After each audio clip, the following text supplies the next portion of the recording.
गंग गणपतये नमः। आज सावन मास के बुधवार को सुनिए बुधवार की पौराणिक कथाएं। साथ में सुनेंगे धन समृद्धि प्रदान करने वाली, बरकत देने वाली माता अन्नपूर्णा की कथा। तो इन सभी कथाओं को श्रद्धा और भक्ति के साथ आप पूरा अवश्य सुनिएगा। प्रेम से बोलिए गणेश जी महाराज की जय हो। बहुत समय पहले की बात है, एक गांव में एक भाई बहन रहते थे। भाई बहुत गरीब था, पर उसकी बहन पैसे वाली थी। जब बहन की ननद का विवाह था, तब बहन ने ना तो अपने भाई को विवाह में आने का निमंत्रण दिया और ना ही कोई चिट्ठी भेजी। भाई को बाहर वालों से पता चला कि उसकी बहन के ननद का विवाह है। भाई ने अपने गांव वालों को बताया। तब गांव वालों ने अपनी बहन से चुनरी, बिछिया और साड़ी जैसा जिनसे बन पड़ा कन्या के लिए दिया। भाई सारा सामान लेकर बहन के गांव पहुंचा।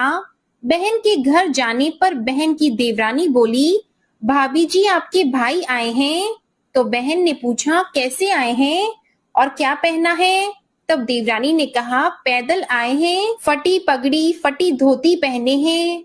तो बहन बोली, मेरे ससुर हवेली के सामने दुकान में बैठे हैं, मुझे शर्म आती है। भाई को बोलो पीछे के दरवाजे से आए। भाई के आते ही बहन ने भाई को एक कमरे में बंद कर बाहर से ताला लगा दिया। एक तरफ लड़की का विवाह हो रहा था, गाजे बाजे बज रहे थे, अतिथियों को भोजन कराया जा रहा था, और दूसरी तरफ भाई को कोई भी पानी तक पूछने वाला नहीं था। तभी भांजे की बहू को दया आई और उसने दरवाजा खोल दिया। दरवाजा खुलते ही भाई वहां से भागा। 2 दिन के भूखे प्यासे रहने के कारण उसे चक्कर आने लगे। रास्ते में एक गणेश जी का मंदिर था, वहां जाकर वो गिर गया और रोते रोते गणेश भगवान को अपनी व्यथा सुनाई और बोला, हे गणेश जी महाराज, आज मेरी गरीबी के कारण से मेरी सगी बहन ने मुझे धिक्कार दिया। घर जाने पर मेरी पत्नी, मेरे बच्चे जब पूछेंगे कि विवाह से क्या मिठाई लेकर आए हो, तो मैं क्या जवाब दूंगा? तब गणेश जी को उस पर दया आ गई और गणेश जी भगवान बोले, मेरे बगीचे से ककड़ी और तरबूज तोड़कर ले जा। तब भाई ने ककड़ी तोड़कर झोला भर लिया और अपने घर गया। घर जाते ही बच्चों ने पूछा, पिताजी बुआ के यहाँ से हम लोगों के लिए क्या लाए हो? झोला खोलते ही छोटे तरबूज सोने के गेंद में बदल गए। बाकी तरबूज काटने से हीरे मोती निकले। पत्नी बोली, आप बहन के घर से इतना कुछ क्यों लाए? आपकी बहन ने हम लोगों को बहुत ज्यादा दे दिया है। भाई ने कुछ भी जवाब नहीं दिया। गणेश भगवान की कृपा से उनके दिन बदल गए। भाई का काम धंधा जोरों से चलने लगा। धीरे धीरे गहने, कपड़े, रहने के लिए मकान बन गए। पत्नी बोली, एक बार ननद जी को बुलाकर लाओ। तो भाई ने नए कपड़े, नए जूते पहनकर रथ में बैठकर बहन को लेने गया। देवरानी बोली, भाभी जी आपके भाई आए हैं। बहन ने पूछा, कैसे आए हैं और क्या पहना है? तब देवरानी बोली, रथ में बैठकर खूब ठाट बाट से आए हैं। बहन बोली, मेरे भाई को बोलो कि हवेली के सामने से आए, मेरे ससुर देवर जेठ देखेंगे। भाई का बहन ने खूब स्वागत सत्कार किया। भाई बोला, बहन मैं तुम्हें लेने आया हूँ। तब बहन ने कहा, मुझे भी बहुत दिन हो गए हैं, चलो मैं चलती हूँ। भाई बहन को लेकर अपने घर आया। भाई और उसकी पत्नी ने बहन का खूब आदर सत्कार किया। जो चीजें मांगी सब बनवा कर दिया। बहन बोली, भाई मुझे एक जूते चाहिए। तब भाई ने मोची को बुलाया और कहा, मेरी बहन के लिए ऐसी जूती बनाओ जो मुंह से बोले। भाई ने बहन को बहुत सारा धन देकर विदा किया, पर अभी तक वह जूती नहीं आई थी। बहन रवाना होने लगी। तभी मोची जूतियां लेकर आया। बहन की जूती पहनते ही जूतियां बोली, निर्धन भाई की पैसे वाली बहन, गणेश जी का बगीचा नहीं होता तो आज क्या करती? बहन तब भाई की पत्नी से पूछने लगी, यह कहाँ से आवाज आ रही है? तभी भाई ने कहा, सुबह का समय है, कोई जीव जंतु बोल रहे होंगे। भाई ने घोड़े गाड़ी को जल्दी जाने को कहा। बहन के जाते ही पत्नी जिद करके बैठ गई कि जूतियां क्या बोल रही थी। तब पति ने अपनी पूरी आप बीती सुनाई कि कैसे बहन ने मुझे 2 दिन भूखा रखा, कमरे में बंद कर दिया था। भांजे की बहू ने दरवाजा खोला, तब मैं बाहर आया और गणेश जी के शरण में जा पहुंचा। गणेश जी की कृपा से हमारे दिन बदले हैं। उसने अपनी पत्नी को सारी बातें बताई। तब पत्नी बोली, अगर मुझे मालूम होता तो मैं आपकी बहन को कुछ नहीं देती। मेरा दिया हुआ सब कुछ वापस लेकर आओ। तब पति बोला, गणेश भगवान ने हमें सब दिया है। अगर वह मुझे भूखा प्यासा कमरे में बंद नहीं करती तो मैं गणेश भगवान के मंदिर में क्यों जाता? क्या मैं गणेश जी को अपना दुखड़ा सुनाता? तुम अपना मन मैला मत करो और अपने पर तो गणेश जी की कृपा है और किस चीज की कमी है। फिर दोनों गणेश जी के आगे झुककर प्रणाम करते हैं और जयकारा लगाते हैं। हे गणेश जी महाराज, जैसी कृपा आपने गरीब भाई पर की, वैसे ही अपने सभी भक्तों पर अपनी कृपा बनाए रखना।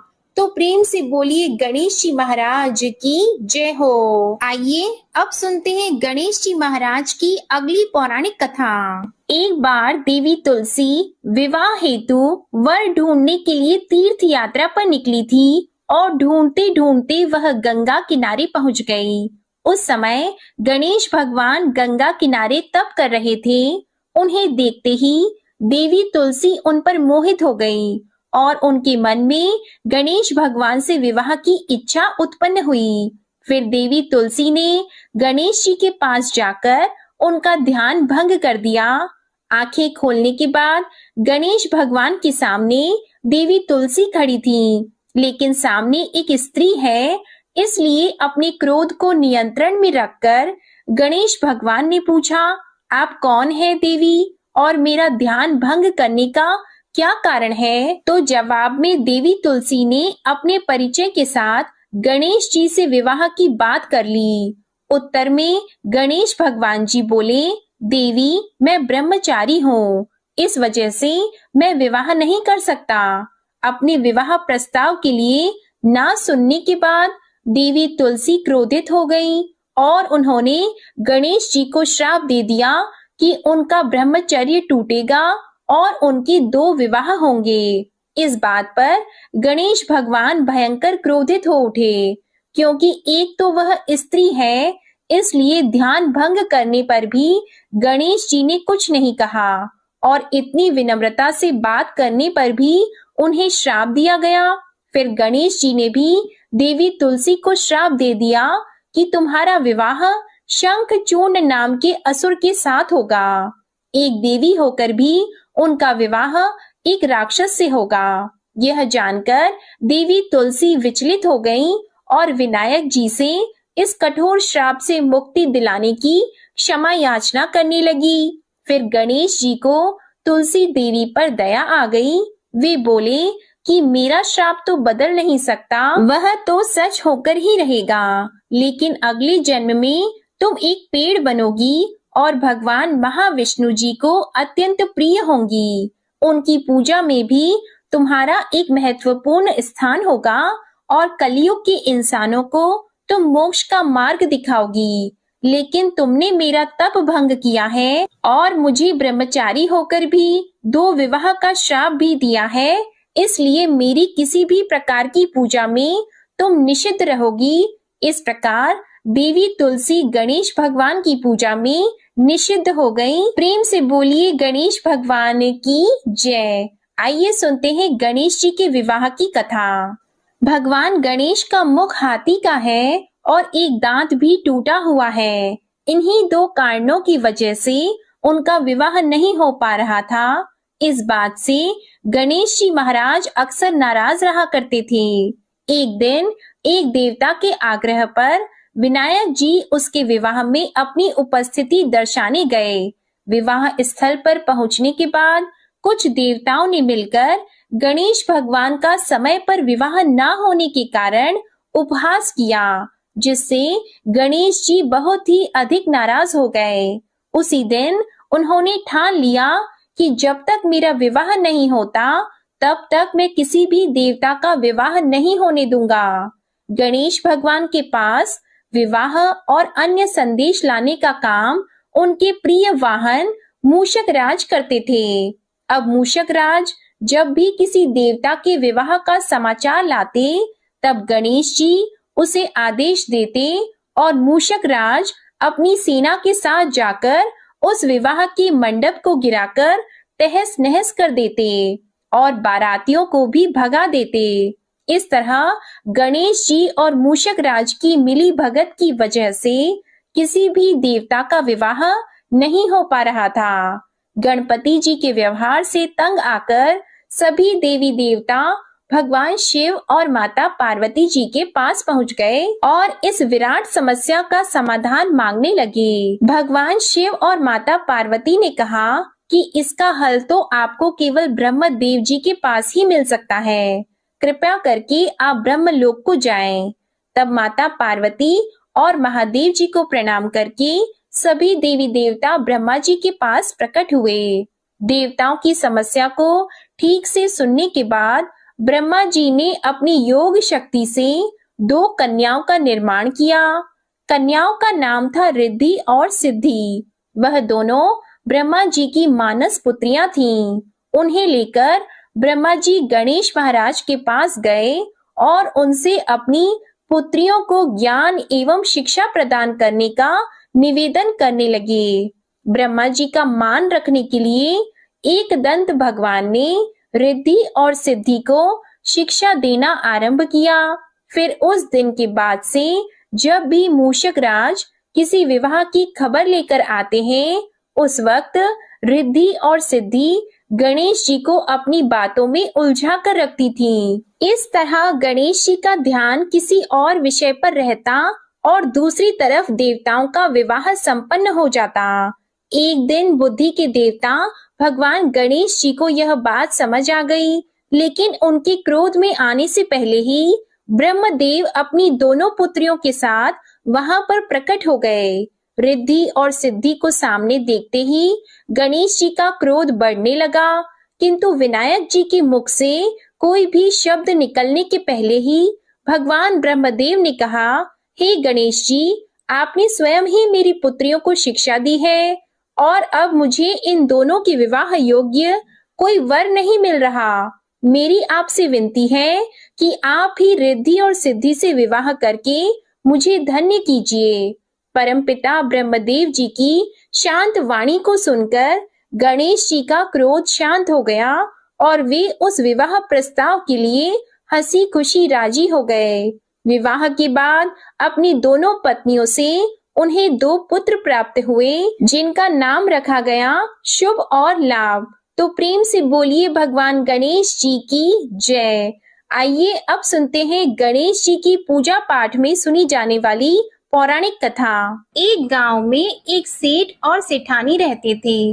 वे बहुत ही धार्मिक प्रवृत्ति के थे और वे गणेश जी के अनन्य भक्त थे। वे दोनों बिना चूके हर बुधवार को गणेश जी का व्रत रखते थे और शाम को ब्राह्मणों को भोजन कराने के बाद अपना व्रत खोलते थे।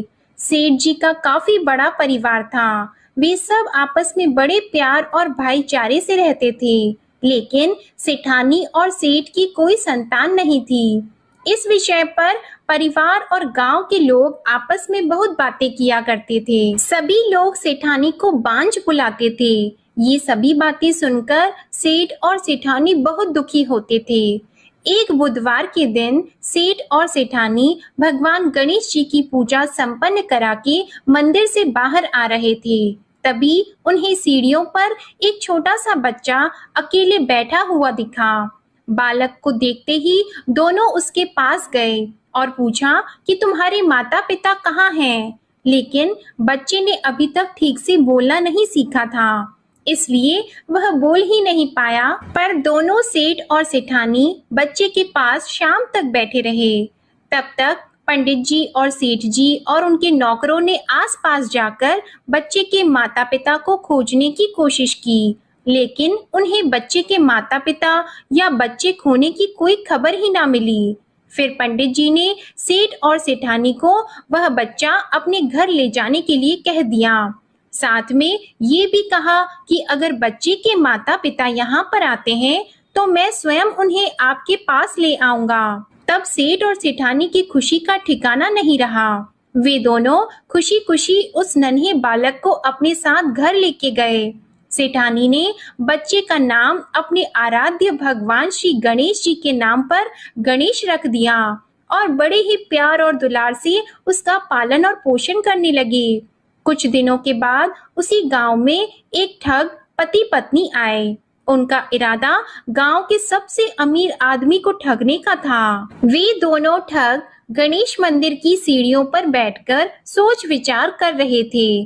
तभी वहां पर पंडित जी आ गए और गांव में अनजान लोगों के दिखते ही उनसे पूछा कि क्या आपका बच्चा खो गया है। दोनों चोरी चकारी के लिए बहाना ढूंढ रहे थे, इसलिए उन दोनों ने तुरंत ही हाँ कह दिया। तब पंडित जी ने कहा कि चिंता की कोई बात नहीं है, आपका बच्चा एक सेठ जी के घर पर पल रहा है। पंडित जी उन दोनों ठग को सेठ जी के घर पर ले गए। गणेश के माता पिता आ गए हैं, यह खबर सुनकर सेठ और सेठानी बहुत दुखी हुए। सेठ जी ने उन दोनों पति और पत्नी को एक रात के लिए अपने अतिथि गृह में ठहराया। अब वह दोनों ठग सिर्फ मौके की फिराक में ही थे। उसी रात सभी लोग सो जाने के बाद वे ठग एक एक करके सभी कमरों की तलाशी करने लगे। फिर वे दोनों तिजोरी वाले कमरे में पहुंच गए। छानबीन के वक्त होने वाली छोटी मोटी आवाजों से सेठ जी का एक नौकर जग गया और आवाज की दिशा में तिजोरी वाले कमरे के नजदीक आ गया। उसने चुपके से अंदर जब झांक कर देखा तो दोनों ही मेहमान कीमती सामान चुरा रहे थे। नौकर ने ये देखते ही धीरे से उस कमरे के बाहर की कुंडी लगा दी और चोर चोर बोलकर पूरे घर में हल्ला मचा दिया। शोरगुल की आवाज सुनते ही घर के सभी लोग इकट्ठा हो गए। तब सेठ जी ने उन दोनों चोर पति पत्नी को कमरे से बाहर निकाला और सुबह ही पंचायत में हाजिर कर दिया। सेठ जी ने सरपंच जी को पूरा मसला बताया और कहा कि ये दोनों तो चोर हैं, अब हम पुत्र गणेश को इन दोनों को नहीं देंगे। लेकिन वे दोनों ठग पति पत्नी अपनी जिद पर ही अड़ गए और बच्चे को ले जाने की जिद करने लगे। सरपंच जी ने इस गंभीर समस्या का एक तोड़ निकाला। उन्होंने सेठानी और दूसरी औरत को गणेश जी के सामने खड़ा कर दिया और कहा, जिसके भी आंचल से दूध की धार गणेश के मुंह में जाएगी, वह बालक गणेश उसके पास ही रहेगा। फिर वे दोनों अपने अपने आंचल मुंह के सामने फैलाकर खड़ी हो गई। सेठानी जी मन ही मन भगवान गणेश के नाम का जप कर रही थी। देखते ही देखते गणेश भगवान की कृपा से सेठानी की आंचल से दूध की एक धार गणेश जी के मुंह में गिरी और इस तरह बालक गणेश सेठ और सेठानी के साथ हमेशा के लिए रहने लगा। बोलिए गणेश जी भगवान की जय। अब आप सुनिए भगवान गणेश की ये दूसरी कथा। बहुत समय पहले की बात है। एक दिन गणेश जी धरती पर सैर कर रहे थे। सैर करते करते वे एक अनाज के खेत में पहुंच गए और भूख लगने के कारण उन्होंने उस खेत में से अनाज के दाने तोड़कर खा लिए। वह खेत सेठ धनीराम जी का था।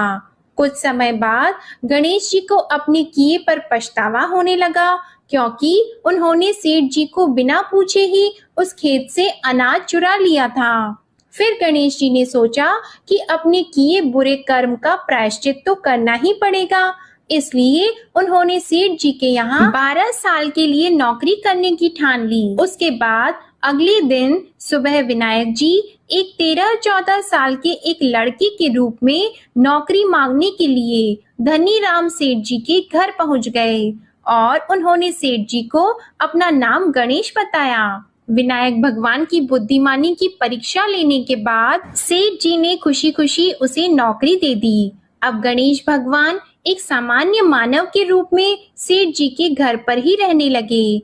एक दिन सेठ जी की पत्नी शाम के समय घर का काम खत्म करने के बाद राख से हाथ धोने जा रही थी। यह देखकर गणेश जी ने सेठानी जी के हाथ पकड़कर जबरदस्ती मिट्टी से हाथ धुलवा दिए। गणेश जी की इस हरकत से सेठानी जी बहुत गुस्सा हुई और उन्होंने सेठ जी के कमरे में जाकर गणेश की शिकायत कर दी। सेठानी की सब बातें सुनने के बाद सेठ धनीराम ने गणेश को बुलाया और इस हरकत का कारण पूछा। तब गणेश जी बोले कि सेठानी शाम के समय राख से हाथ धो रही थी और ऐसा करने से घर की लक्ष्मी नाराज होती है, इसलिए मैंने उनके हाथ मिट्टी से धुलवा दिए। इससे घर पर माता लक्ष्मी की कृपा बनी रहेगी। यह सब सुनकर सेठ जी ने सोचा कि गणेश जी की सोच तो बहुत अच्छी है। इसके कुछ दिनों के बाद कुंभ मेले का शुभ अवसर आया। तब सेठ जी ने गणेश को बुलाया और कहा कि सेठानी जी को कुंभ मेले में स्नान करा लाओ। तब सेठानी और गणेश स्नान के लिए मेले में पहुंचे। वहां पहुंचने के बाद सेठानी जी नदी के किनारे बैठकर नहाने लगी।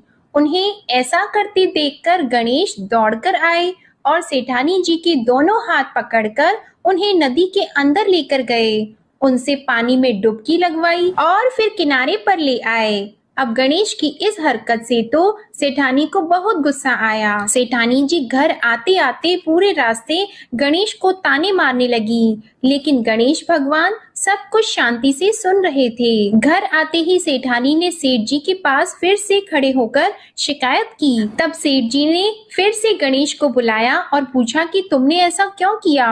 गणेश जी बोले, सेठ जी सेठानी जी नदी के किनारे बैठकर गंदे पानी से नहा रही थी, तो मैंने उन्हें नदी में ले जाकर साफ पानी में डुबकी लगवाई।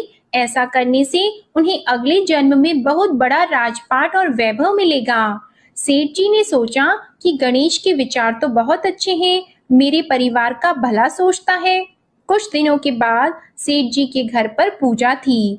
पंडित जी आने के बाद में सेठ जी ने गणेश से कहा, जाओ और सेठानी को बुलाकर लाओ। सेठ जी के आज्ञा के अनुसार गणेश जी सेठानी को बुलाने गए। उस वक्त सेठानी काली चुन्नी ओढ़कर कमरे से बाहर आ रही थी। वह देखते ही गणेश जी वह काली चुन्नी उतारकर फाड़ दिए और कहा कि पूजा के लिए लाल रंग की चुन्नी ओढ़कर आओ। अब सेठानी जी गणेश जी पर बहुत नाराज हुई और उन पर चिल्लाने लगी। इस आवाज को सुनकर सेठ जी वहां पर भागते हुए आए और पूछा कि क्या हुआ। तब सेठानी ने बोला कि गणेश ने मेरी चुन्नी फाड़ दी। फिर सेठ जी ने भी गणेश को बहुत डांटा। जवाब में गणेश जी ने कहा कि सेठ जी पूजा में कभी भी काला वस्त्र नहीं पहनते, इससे शुभ काम सफल नहीं होते, इसलिए मैंने ऐसा किया। सेठ जी ने सोचा कि गणेश तो बहुत समझदार है। इसी तरह लीला रचाते हुए उसी घर में गणेश जी के 12 साल बीत गए।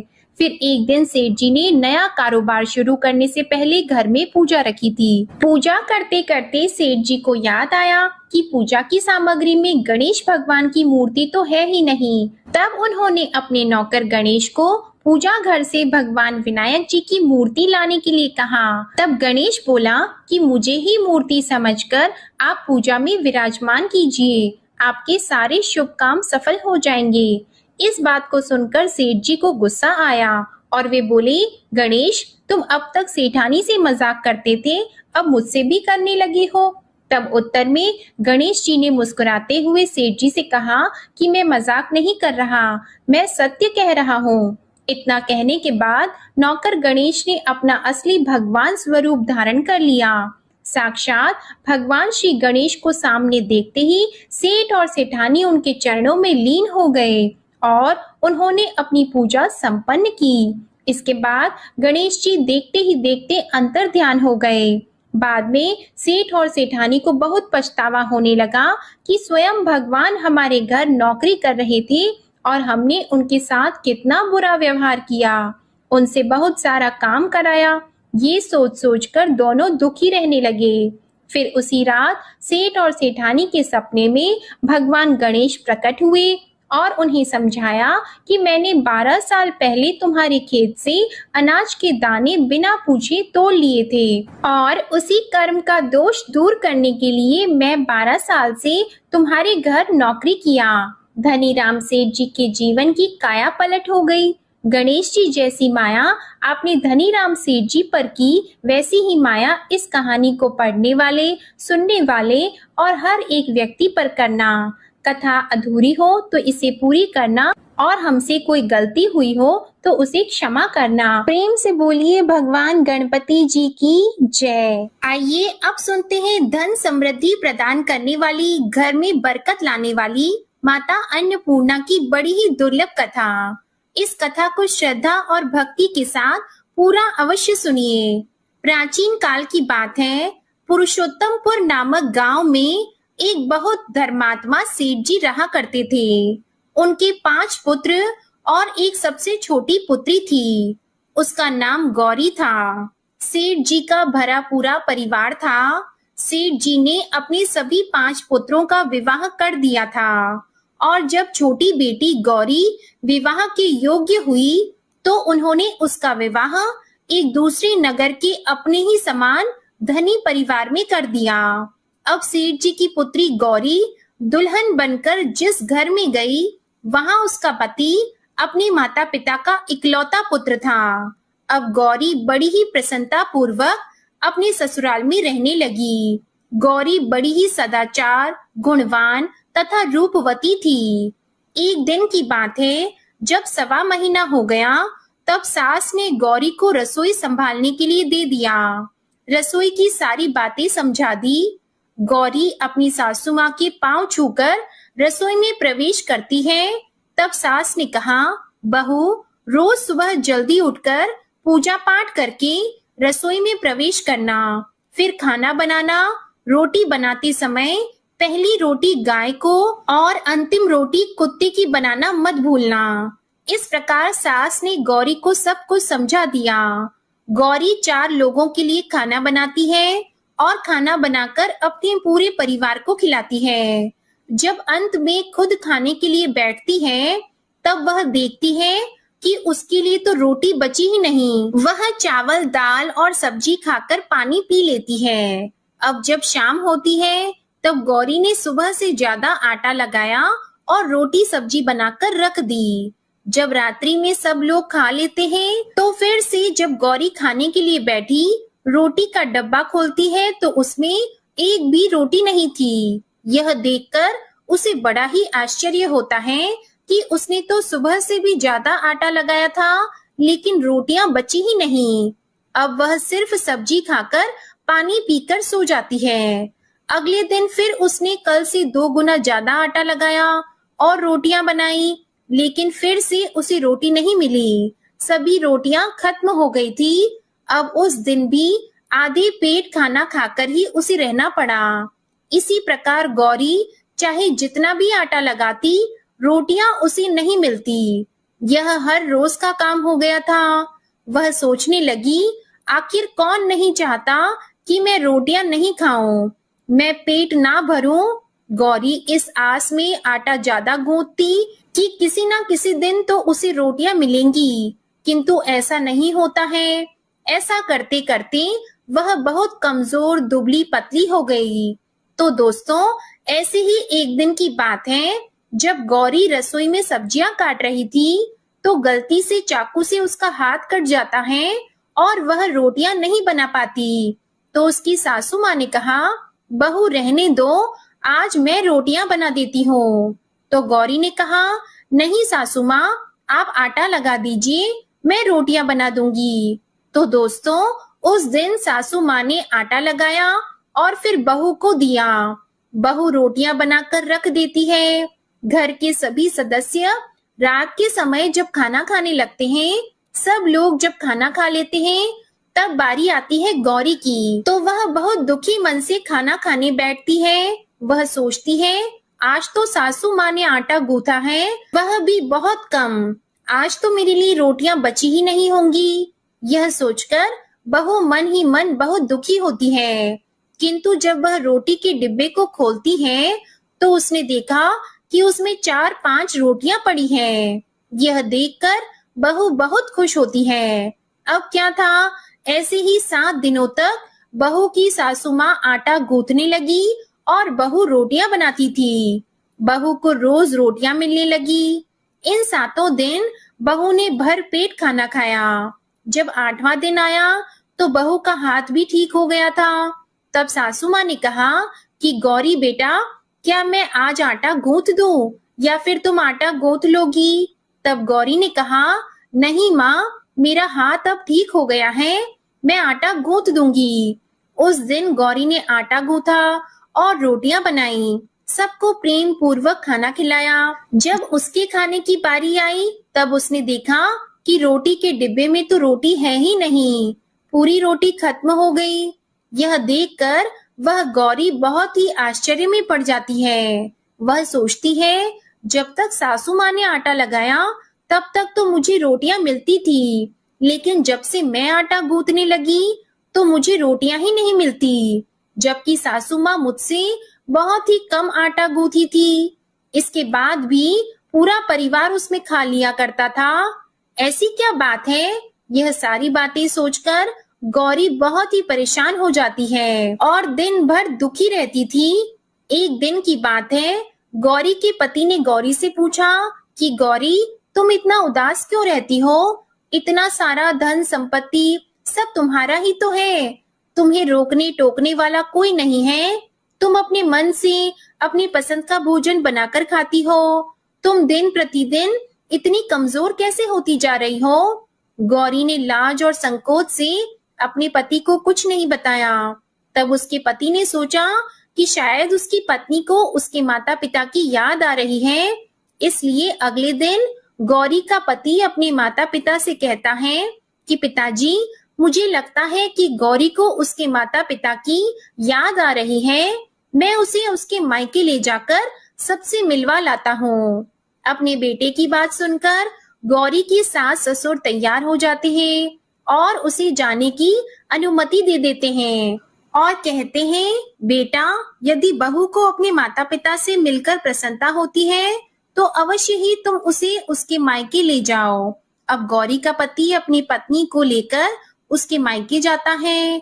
दामाद और बेटी को देखकर उनका बहुत ही आव भगत होता है। तरह तरह के व्यंजन बनाए जाते हैं, उन्हें खिलाए जाते हैं, बहुत सेवा सत्कार होता है। उसी दिन रात्रि में समय मिलने पर गौरी की माँ ने अपनी बेटी को कोने में ले जाकर पूछा, बेटी, तुम इतनी दुबली पतली कैसे हो गई? तुम तो बहुत ही कमजोर दिख रही हो। क्या बात है? तुम्हें कौन सी बात खाए जाती है? क्या तुम्हारे ससुराल वाले तुम्हारी चिंता नहीं करते, तुम्हें दुख देते हैं, या ऐसी कौन सी बात है जिससे तुम्हारी यह दशा हो गई है? अपनी माँ की बात सुनकर गौरी अपनी सारी परेशानी, सारी चिंताएं सब कुछ बताती है।